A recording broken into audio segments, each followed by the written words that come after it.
How can you tell when Wonder Woman has dragged mud into the house? You see Diana Prince?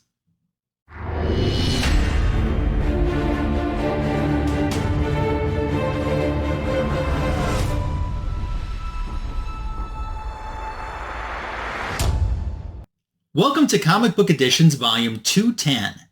Today I'm going to unbox an AOK that just arrived this past weekend from my friend Dave. Dave is such a great friend not only to me but to the community and participates in a lot of other folks' live streams as well.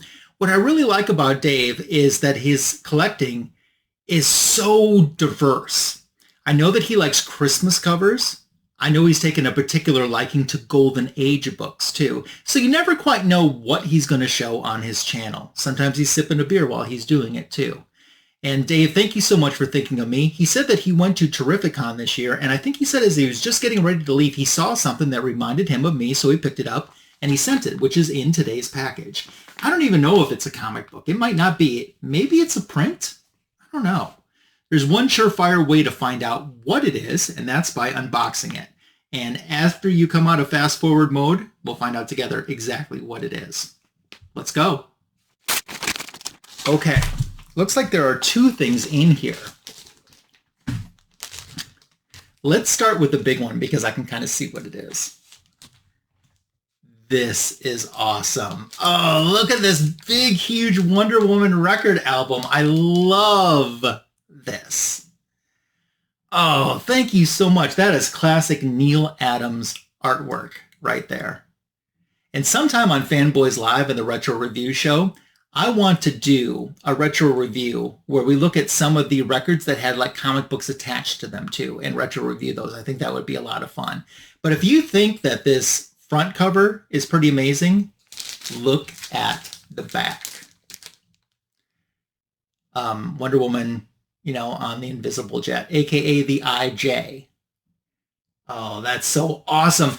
I actually want to get, and I have some record frames, 12 by 12 record frames that fit a vinyl album.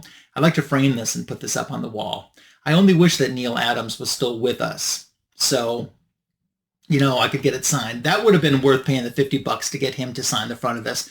Where's the magic lasso, though, on the cover? I mean, we saw it on the back cover, but where is it on this front cover? I don't know, but it's awesome. I wish that they still did these. They did these back, you know, like in the late 70s. Very early 80s, I think. In the Bronze Age, there was Power Records that did a series of Marvel and DC ones. And sometimes they would collect like individual 45 stories and put them together into one album, like a full-length album.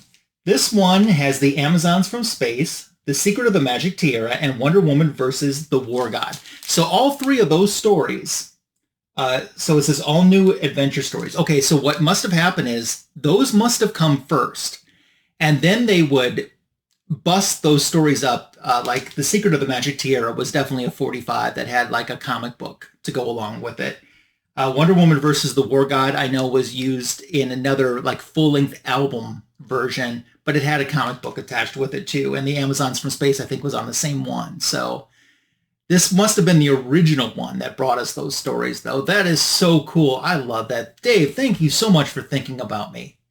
That is just freaking awesome. You have made my day. I love it. Because not only do I love the Wonder Woman comic books, I love the Wonder Woman collectibles as well. So, sweet. And I promise, many people have been saying, get something on that wall. I mean, put something on the wall. I have the stuff to put on the wall. I just haven't done it yet. This is going to get displayed for sure. So, thank you for thinking of me. But I can see that there's one other thing. I have been very good about not peeking to see what it is, and I flipped it over without seeing what it is, so I'm just seeing the backing board. Looks like we actually do have a comic book to share as well, and we'll see what else Dave decided to grace me with. Oh, isn't that cool? The Superman Wonder Woman Radio Shack. That is awesome. There aren't many comic book covers that I can think of where you find Lex Luthor, especially in the green and purple, and Wonder Woman on the same cover. I can't think of very many even outside of this one. This was a promotional comic, the Brady Shack had a series of these. This is the only one that Wonder Woman was in. There were many Superman ones, and there were Supergirl was in one too, and then they also had one that was non-superhero, like the Whiz Kids or something. This would have been about 1982 or 1983, probably 83 if I had to guess. And if I'm remembering correctly, I think Paul Kuperberg wrote this story, I think. This would be an awesome comic to get him to sign. And maybe someday I'll be able to do that. Oh, I am so stoked about both things that Dave sent to me. That is awesome. You have like made my day. I have something to read and something to listen to as well. And I haven't listened to these stories in a long time. A lot of them are up on YouTube if you're curious to see what they're like. You could probably do a search for like Wonder Woman and Power Records and be able to find them. But oh, the memories these are going to bring back for me. That is so awesome. I mean, I know when someone goes to a con, they're out for their own wish list too, and he saw that and thought of me. Might I say so appropriately? It's so, because I absolutely love both of those. And Dave, thank you so much, not only for thinking of me again with another generous AOK, but your friendship.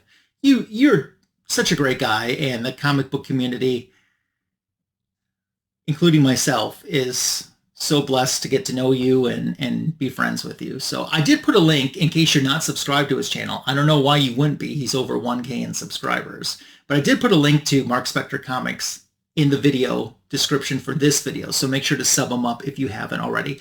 I would take it as a personal favor if you're not subscribed to him, if you would sub him up. And of course, don't forget to sub me up as well.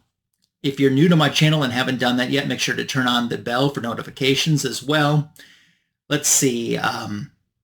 Give this video a heart, a thumbs up, a like, because the algorithm loves it. And I want to know what you think about this AOK, because I loved it. Have you ever seen these items before? Do you have any of them in your collection? Do you want some in your collection now that you've seen them? Let's dialogue about all of that and more in the comments section below. I have my back issue of the week YouTube short on my channel, and Batman Day 2024 is coming up this weekend, if I remember correctly. So we've done a Batman Day themed back issue of the week YouTube short. 60 seconds about a Batman comic book. Look for that in my channel right now and check it out. There will be Fanboys Live in the Retro Review with Signature King, Tony Fett, and myself. That's coming up Sunday night, 8 p.m. Central, 8:15 p.m. Central to be more precise. 7:15 p.m. 8:15 p.m. Eastern, 7:15 p.m. Central. You think I would know the time of the show by now. 8:15 p.m. Eastern, 7:15 p.m. Central this Sunday night. Fanboys Live in the Retro Review is the greatest DC comic show on YouTube. Join us for that. Thank you, my friend, Dave. Thank you so much for thinking about me. You totally have made my day. We're wrapping up this comic book editions video for you today. I hope you've had a great one. Thank you so much for joining me. It's Comic Book Editions Volume 210 coming to a close. Look forward to visiting again with you soon. Until then, take care.